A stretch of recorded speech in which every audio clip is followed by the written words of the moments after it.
अस्सलाम वालेकुम नाजरीन, इस्तकबाल है आपका ज़ुबैर एजुकेटर चैनल पर। मैं ज़ुबैर अहमद फाज।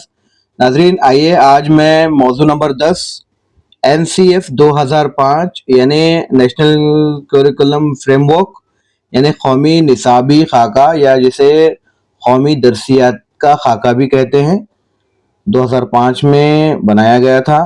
नाजरीन आज इसके ऊपर तफसीली गुफ्तगू करेंगे और मारूजी सवालात की शक्ल में मैं मिसाल मज़ीद वजाहत के साथ पूरा सबक समझने की कोशिश करेंगे।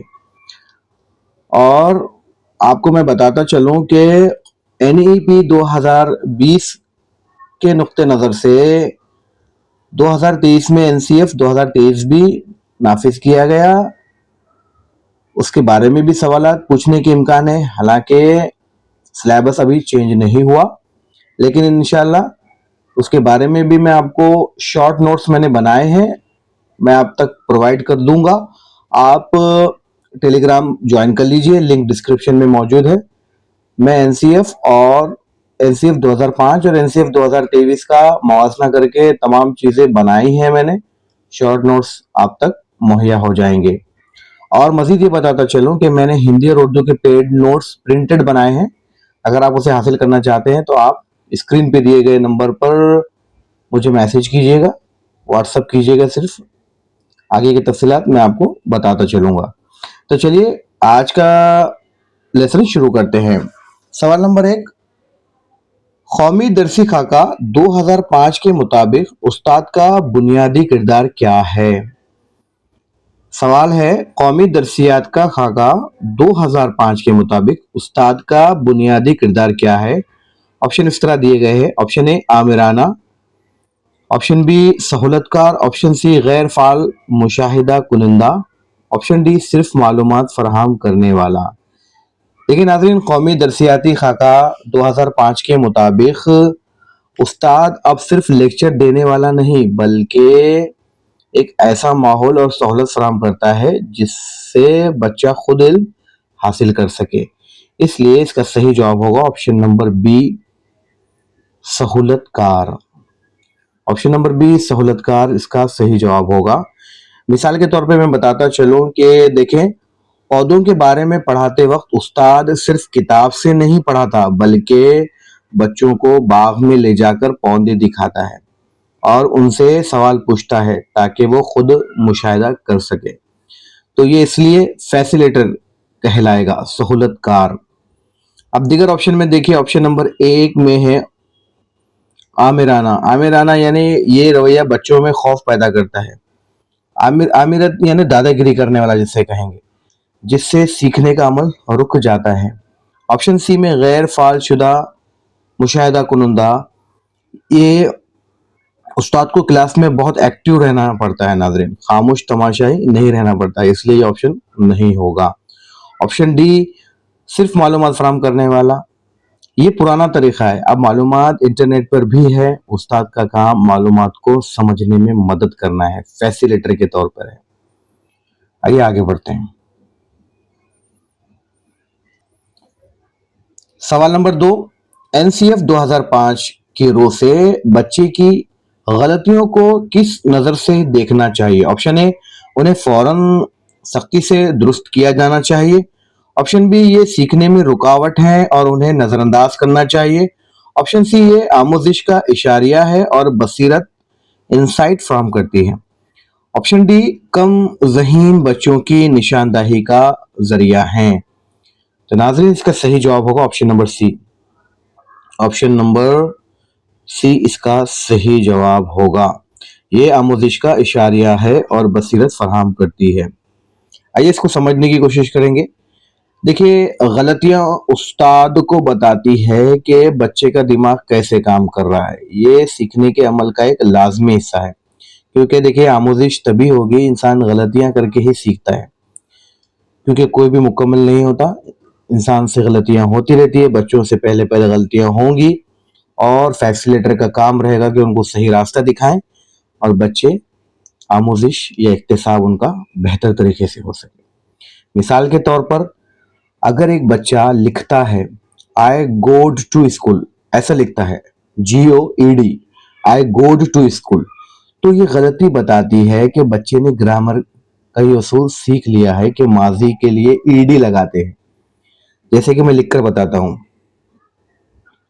आई गोड लिख रहा है बच्चा मिसाल के तौर पे, गोड ईडी लगा रहा है, नाजरीन यहाँ पर ईडी लगा रहा है। तो इससे ये गलती बता रही है कि बच्चे ने ग्रामर का उसूल माजी के तौर पे सीखा है, ईडी लगाते हैं, उसने देखा है ये चीज, बस इस एक्सपेक्टेशन उसे नहीं मालूम, यानी उसे दुरुस्त करना जरूरी था। ये फैसिलिटेटर का काम है और फैसिलिटेटर उसको दुरुस्त करेगा। तो नाजरीन आप समझ गए होंगे।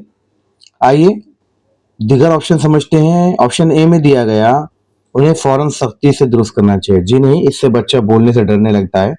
ऑप्शन बी में दिया गया है कि ये सीखने में रुकावट है और उन्हें नजरअंदाज करना चाहिए। गलती रुकावट नहीं बल्कि बेहतरी की एक सीढ़ी है, बोल सकते हैं हम उसे। डी डी में दिया है कम जहीन। और देखिए, गलती करने का मतलब जहानत की कमी नहीं बल्कि कोशिश करना होता है। जैसे कि मैंने पहले कहा, कोशिश से ही कामयाबी मिलती है। गलतियां होंगी, उसे दुरुस्त करते ही रहना चाहिएगा। आइए अगला सवाल समझने की कोशिश करते हैं।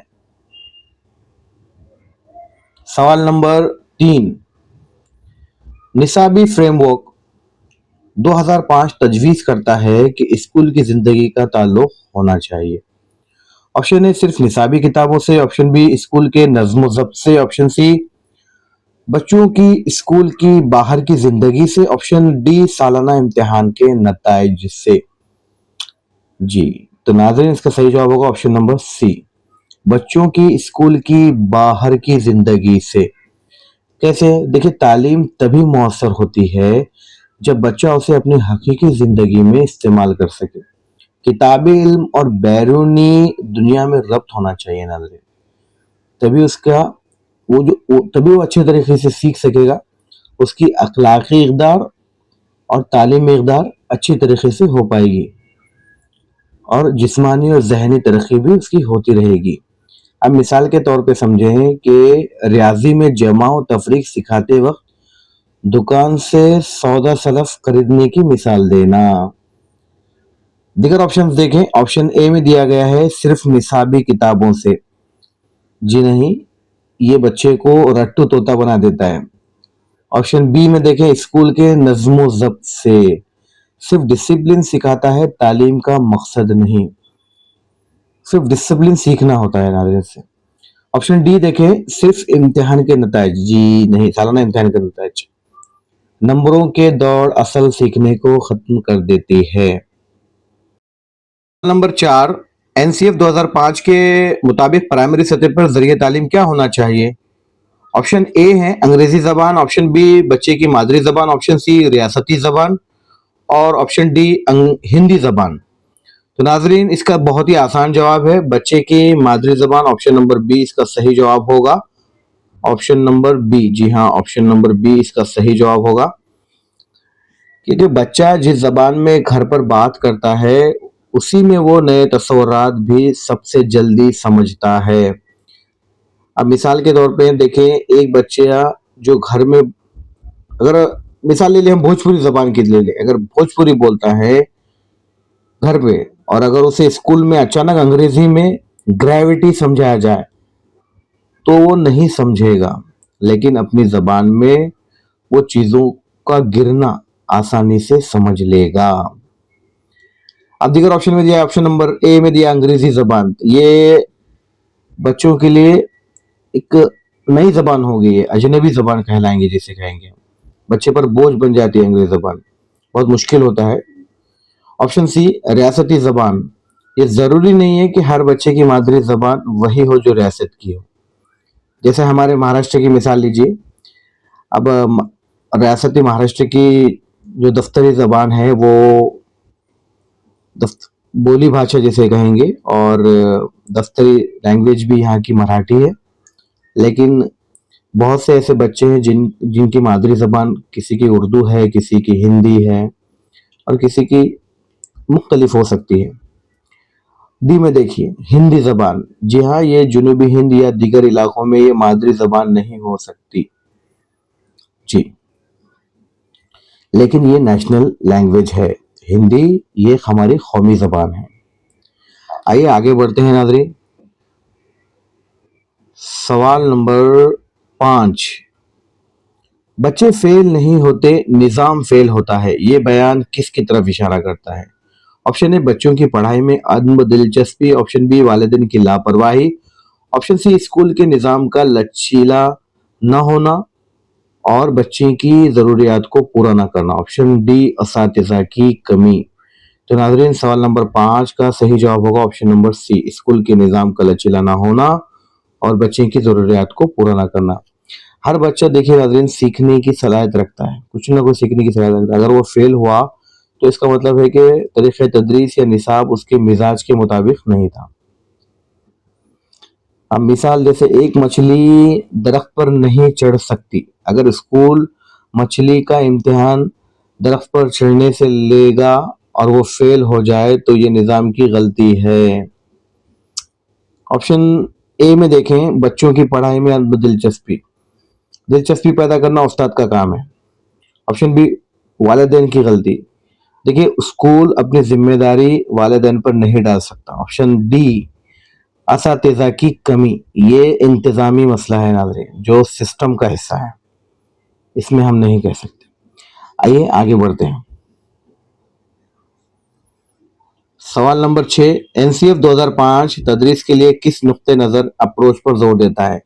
ऑप्शन ए बर्ताव पसंदाना, ऑप्शन बी तामीरी नुक्ते नज़र, ऑप्शन सी रटने पर मबनी, ऑप्शन डी उस्ताद मरकूज। तो इसका सही जवाब होगा सवाल नंबर 6 का ऑप्शन नंबर बी, तामीरी नुक्ते नज़र। इसका मतलब है कि बच्चा अपना इल्म खुद तामीर करता है, उस्ताद मदद करता है। जी हाँ, और देखिए मिसाल देखिए, उस्ताद बच्चों को मुख्तलिफ अशकाल बनाने के लिए कहता है, जैसे ट्रायंगल, स्क्वायर देकर कहता है कि इनके कोने गिने, बजाय इसके कि बोर्ड पर लिख दे कि मुसल्लस के 3 कोने होते हैं। बच्चा खुद उसूल बना रहा होता है। अधिकार ऑप्शन में दिया है कि पहला बर्ताव पसंदाना, ये इनाम और सजा लालच पर मबनी है जो देर तक नहीं रह सकता। ऑप्शन सी में दिया रटने पर, ये समझ बूझ के बगैर याद करना होता है। ऑप्शन डी उस्ताद मरकूज, इसमें उस्ताद बादशाह होता है और बच्चे खामोश, जो गलत है। जी हाँ, हालांकि अभी चाइल्ड सेंटर तालीम पर ज्यादा जोर दिया जा रहा है। आइए अगला सवाल समझने की कोशिश करते हैं। सवाल नंबर 7, क्लासरूम में कसी लिसानियत मल्टीलिंगुअलिज्म को किस तौर पे लेना चाहिए? ऑप्शन है तदरीस में एक रुकावट, ऑप्शन बी एक मसला है, ऑप्शन सी एक असासा और वसीला है, ऑप्शन डी इंतजामिया के लिए बोझ है। जी नहीं, एक असासा है और एक वसीले के तौर पे, रिसोर्स के तौर पे लेना चाहिए नाज़रीन, क्योंकि देखिए क्लास में मुख्तलिफ ज़बानें बोलने वाले बच्चे एक दूसरे से सीखते हैं और ये जो तनु है क्लास को एक रिच बनाता है नाज़रीन। मतलब मिसाल के तौर पर उस्ताद क्लास में पानी का मौजू पढ़ाते हुए पूछता है कि अहमद, तुम अपनी ज़बान में पानी को क्या कहते हो? और रूई, तुम क्या कहते हो? इससे सबके नए अल्फाज मिलते हैं। जी हाँ नाज़रीन, आइए आगे बढ़ते हैं। सवाल नंबर 8, तशखीस और इम्तिहान के हवाले से एनसीएफ 2005 किस चीज की वकालत करता है? किस चीज की वकालत करता है? ऑप्शन ए है सख्त और मुश्किल इम्तिहानात, ऑप्शन बी सिर्फ सालाना इम्तिहानात, ऑप्शन सी लचकदार इम्तिहानात और क्लासरूम की सरगर्मियों के साथ इंजिमाम, ऑप्शन डी जबानी इम्तिहान का खात्मा। इसका सही जवाब होगा नाजरीन ऑप्शन नंबर सी होगा इसका सही जवाब। आइए किस तरह होगा हम समझने की कोशिश करेंगे। देखिए, इम्तिहान सिर्फ साल के आखिर में 3 घंटे का पेपर नहीं होना चाहिए, बल्कि रोजाना की कारकर्दगी पर भी जांच होनी चाहिए। जी हाँ, मुसलसल कंटिन्यूस चलने वाला अमल, यानी समेटिव नहीं बल्कि फॉर्मेटिव असेसमेंट जिसे कहेंगे, जो एनसीएफ 2023 में कहा गया और एनसीएफ 2005 में भी कहा गया था इसे। जी हाँ, इसकी तफसीली नोट्स मैंने बनाए हैं, आप लोगों तक पहुंच जाएगी, आप टेलीग्राम जरूर ज्वाइन कर लीजिएगा। आइए आगे बढ़ते हैं। सवाल नंबर 9, अगर कोई तालिब इल्म क्लास में गलती करता है तो एनसीएफ 2005 के मुताबिक उस्ताद का रद्देमल क्या होना चाहिए? ऑप्शन ए पूरी क्लास के सामने बच्चे की इस्लाह करें। ऑप्शन बी गलती को फौरन दुरुस्त करें और दोबारा ना करने की तंबीह करे। ऑप्शन सी सबक के इख्तिताम पर बगैर नाम लिए गलतियों का तजिया करे। ऑप्शन डी बच्चे को क्लास से बाहर निकाल दे। तो नाजरीन, इसका सही जवाब होगा सवाल नंबर 9 का ऑप्शन नंबर, देखें ऑप्शन नंबर, इसका सही जवाब होगा ऑप्शन नंबर सी होगा, क्योंकि सबक के इख्तिताम पर बगैर नाम लिए गलतियों का तजिया करेगी। इससे क्या होगा कि इसकी इस्लाह होगी, मकसद की इस्लाह है और बेइज्जती नहीं होगी बच्चे की। और नाम लिए बगैर गलती पर बात करने से सब सीखते हैं नाज़रीन। मिसाल के तौर पर अगर मिसाल दूं मैं कि उस्ताद कहता है आज कुछ बच्चों ने है और हैं के इस्तेमाल में गलती की, आइए देखते हैं सही कायदा क्या है।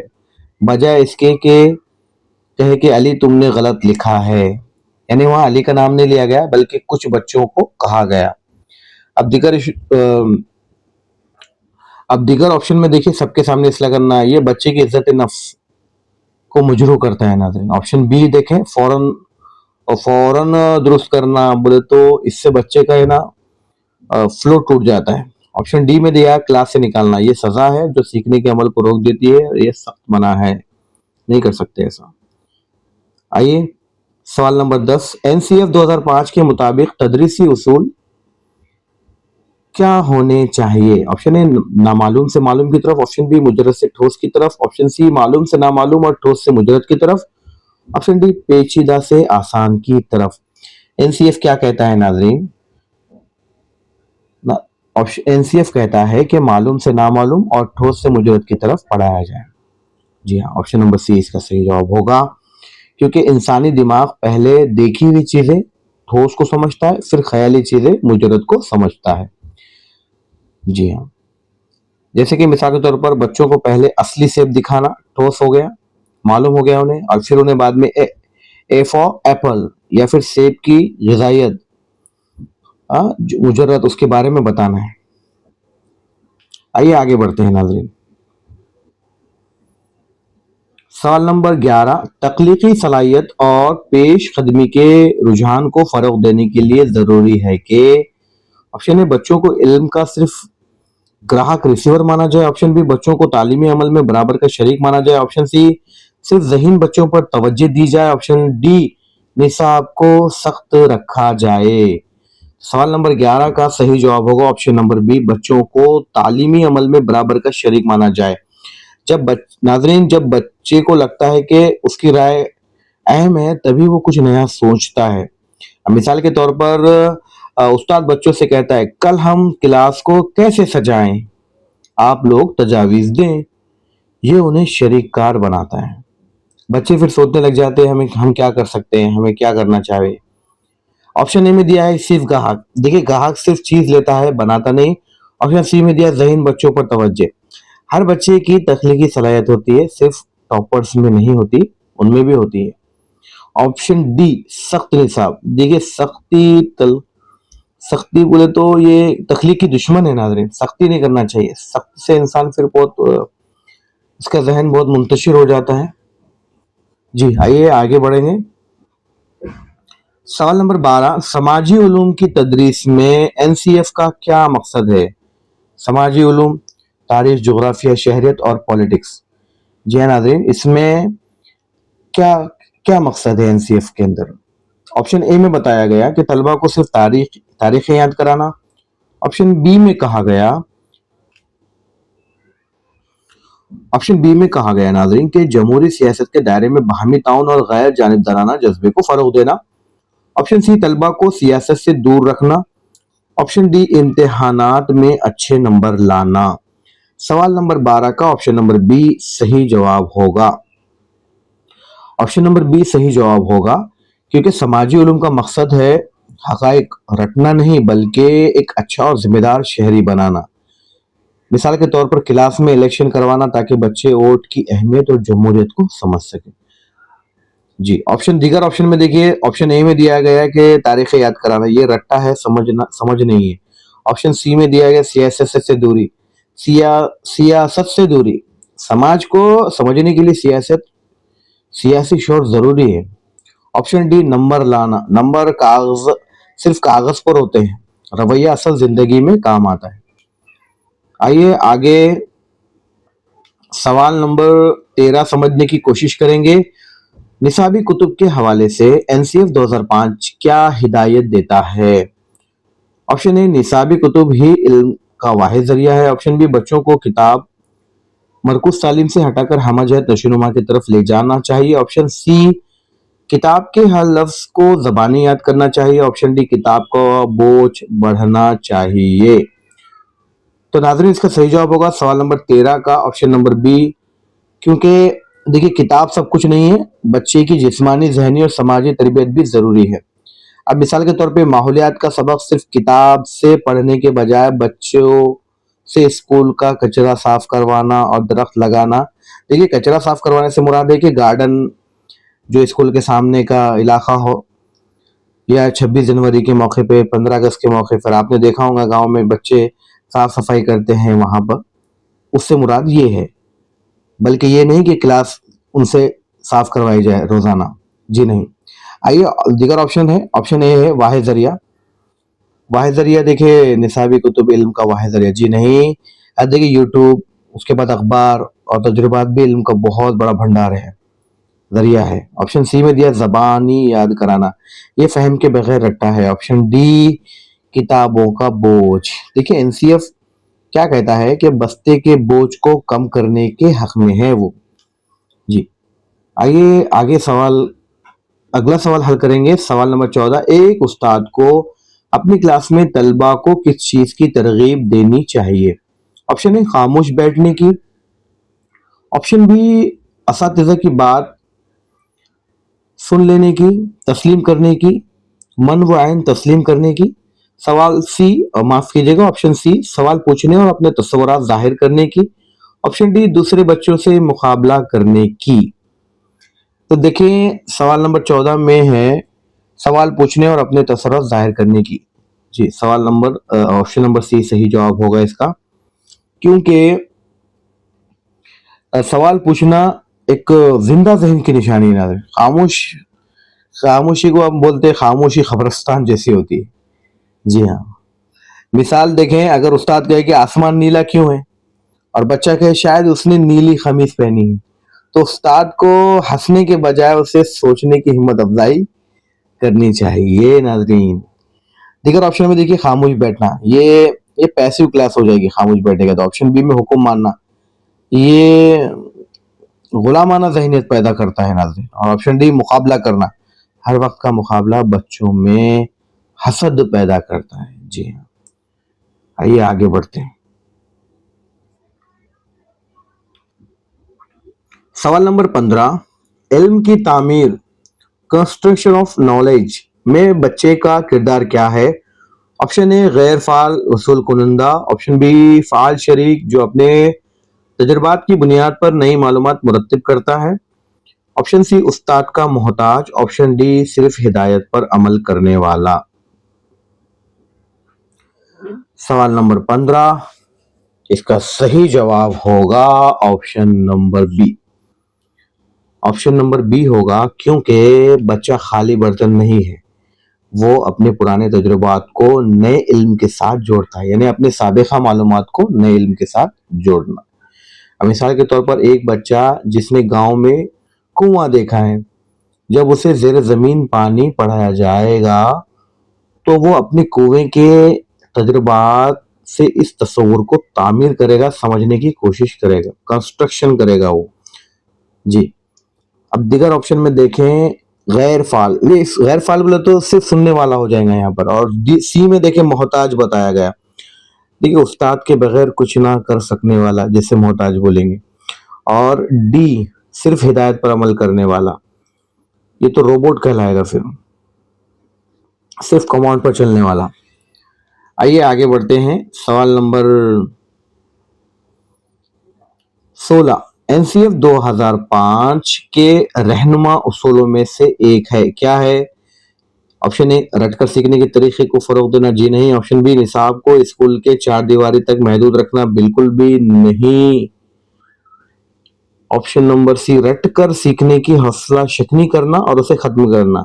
ऑप्शन डी, इम्तिहान को मजीद सख्त बनाना। जी हाँ, देखिए हौसला शिकनी करना है, मतलब रट कर सीखने को नहीं कहना है और उसे खत्म करना है। जी हाँ, बिल्कुल ये रहनुमा के उसूल है एनसीएफ 2005 में, क्योंकि रट कर रटा हुआ इल्म दिमाग में ज्यादा देर तक देर पा नहीं रहता है नाज़रीन, ठहर नहीं सकता ना। समझ कर पढ़ा हुआ हमारे जहन में महफूज रहता है देर तक। जैसे कि 2 का पहाड़ा 4 का पहाड़ा हमने 2 टाइम याद कराने से बेहतर है कि बच्चे को 2 टॉफियां और फिर 2 टॉफियां रखकर दिखाया जाए कि 2 1 2, 2 दूनी 4 कैसे होते हैं, इस तरह से बताया जाए ताकि उसका तस्वुर वाज़े हो जाए। उसके बाद ऑप्शन ए, रटना फरोग देना, ये एनसीएफ के बिल्कुल खिलाफ है। जी नहीं, एनसीएफ ने नहीं कहा है ये। ऑप्शन बी, स्कूल तक महदूद रहना। देखिए इल्म को बाहर की दुनिया से जोड़ना चाहिए, ये कहा है एनसीएफ ने। और आप 2000, हाँ और बताते चलूं कि एनसीएफ 2023 में खास करके 21वीं सदी के जो नए स्किल्स है, बाहर के जो नॉलेज है उससे जोड़ना चाहिए बच्चों को, ये कहा गया है एनसीएफ 2023 में। उसकी पीडीएफ में देने वाला हूँ नाज़रीन आपको, इंशाल्लाह उसकी डिटेल्स आप लोग पढ़ लेंगे। इंशाल्लाह अगर सवाल आता है तो आप उसे हल कर सकेंगे। ऑप्शन डी में दिया है सख्त इम्तिहान। देखिए इम्तिहान आसान और लचकदार होने चाहिए, ये भी कहा है एनसीएफ 2023 में। आइए अगला सवाल हल करेंगे नाजरीन।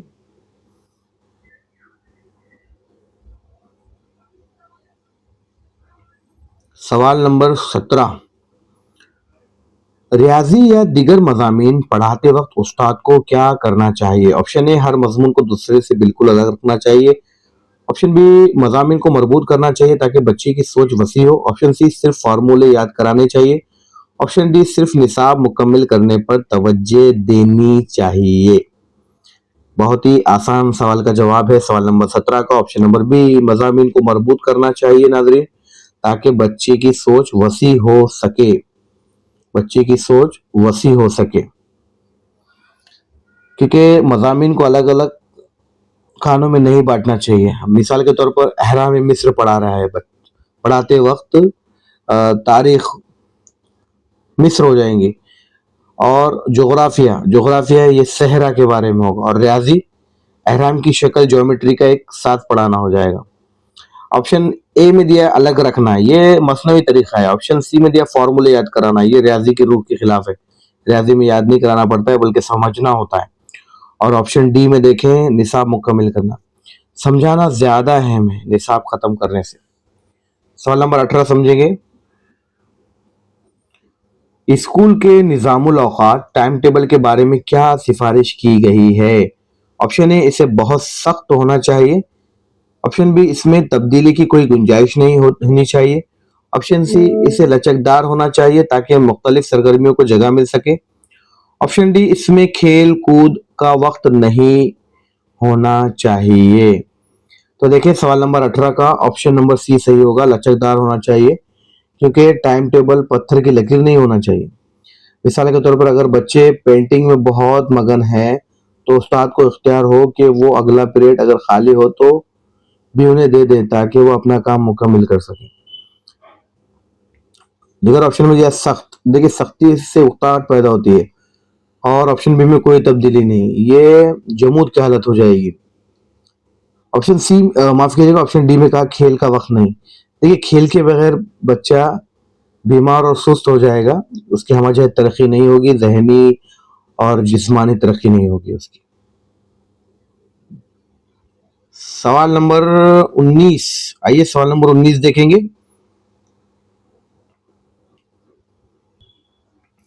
एनसीएफ 2005 के मुताबिक तालीम का मकसद बच्चों में किन महारतों की नशोनुमा है। किन महारतों की नशोनुमा है। ऑप्शन ए, सिर्फ लिखना और पढ़ना। ऑप्शन बी, आला तरतीब वाली सोच, हायर ऑर्डर थिंकिंग, तनकीदी सोच और मसाइल का हल। ऑप्शन सी, हिदायत को याद करना। ऑप्शन डी, खामोश रहने की महारत। तो देखिए 19 का सही जवाब होगा ऑप्शन नंबर बी, क्योंकि देखिए आज के दौर में मालूमात याद रखना कमाल नहीं है, मालूमात का तज्जिया करना कमाल है।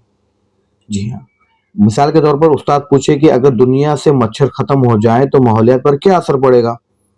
ये सवाल रटा नहीं बल्कि सोचने की महारत सोचने की महारत है। देखिए ये सवाल रट्टा नहीं है बल्कि ये क्रिटिकल थिंकिंग है, जिससे कहेंगे तख्लीकी थिंकिंग, सोच जिसे कहेंगे। ऑप्शन ए में लिखा है लिखना पढ़ना, ये बहुत बुनियादी सतह बात है, लिखना पढ़ना तो।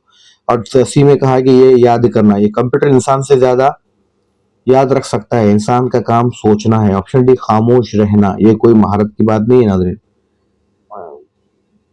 ये आज का सवाल नंबर 20 यानी आखिरी सवाल, सनफी मसावत यानी जेंडर इक्वालिटी के हवाले से एनसीएफ को का क्या मौकूफ है? क्या कहता है एनसीएफ जेंडर इक्वालिटी के बारे में? देखिए वो कहता है कि क्या कहता है। ऑप्शन ए में कहा कि लड़कों को रियाजी और लड़कियों को होम साइंस पढ़ानी चाहिए। ऑप्शन बी में दिया जिन्स जात पात मजहब के खता नजर सबको यकसा मौका हो। ऑप्शन सी लड़कों को स्कूल में तरजीह दी जाए। ऑप्शन डी लड़कियों के लिए अलग निसाब हो। तो देखें इसका सही जवाब होगा option number B. Option number B होगा, सवाल नंबर 20 का सही जवाब होगा ऑप्शन नंबर बी। क्योंकि देखिए जिन्स जात पात और मजहब से कतई नजर सबको यकसा मौका हो, स्कूल में कोई तफरीक नहीं होनी चाहिए नाज़रीन। देखिए मिसाल के तौर पर अगर क्रिकेट टीम बनाते वक्त सिर्फ लड़कों को नहीं लड़कियों को भी शामिल करना, या होम साइंस सिर्फ लड़कियों के लिए मखसूस ना करना जी, और मखसूस मज़ामीन बोले तो ये सही सोच नहीं है। ऑप्शन सी में देखिए लड़कों को तरजीह देना, ये नाइंसाफी है। ऑप्शन डी अलग निसाब, तालीम सबके लिए यकसा होनी चाहिए, अलग निसाब की जरूरत नहीं है। जी हाँ, देखिए नाज़रीन, उम्मीद करूंगा कि आज का सबक आपको समझ में आ गया होगा। बहुत जल्द इंशाल्लाह अगला मौजू लेकर हाजिर होंगे। आप चैनल पे बने रहिएगा, ज़्यादा से ज़्यादा लोगों तक वीडियो को शेयर कीजिएगा। अगर चैनल पे नए हैं तो चैनल को सब्सक्राइब कर दीजिएगा। तो चलिए अपना ख्याल रखिए, मिलते हैं जल्द अगले किसी मौजू के साथ। अल्लाह हाफिज।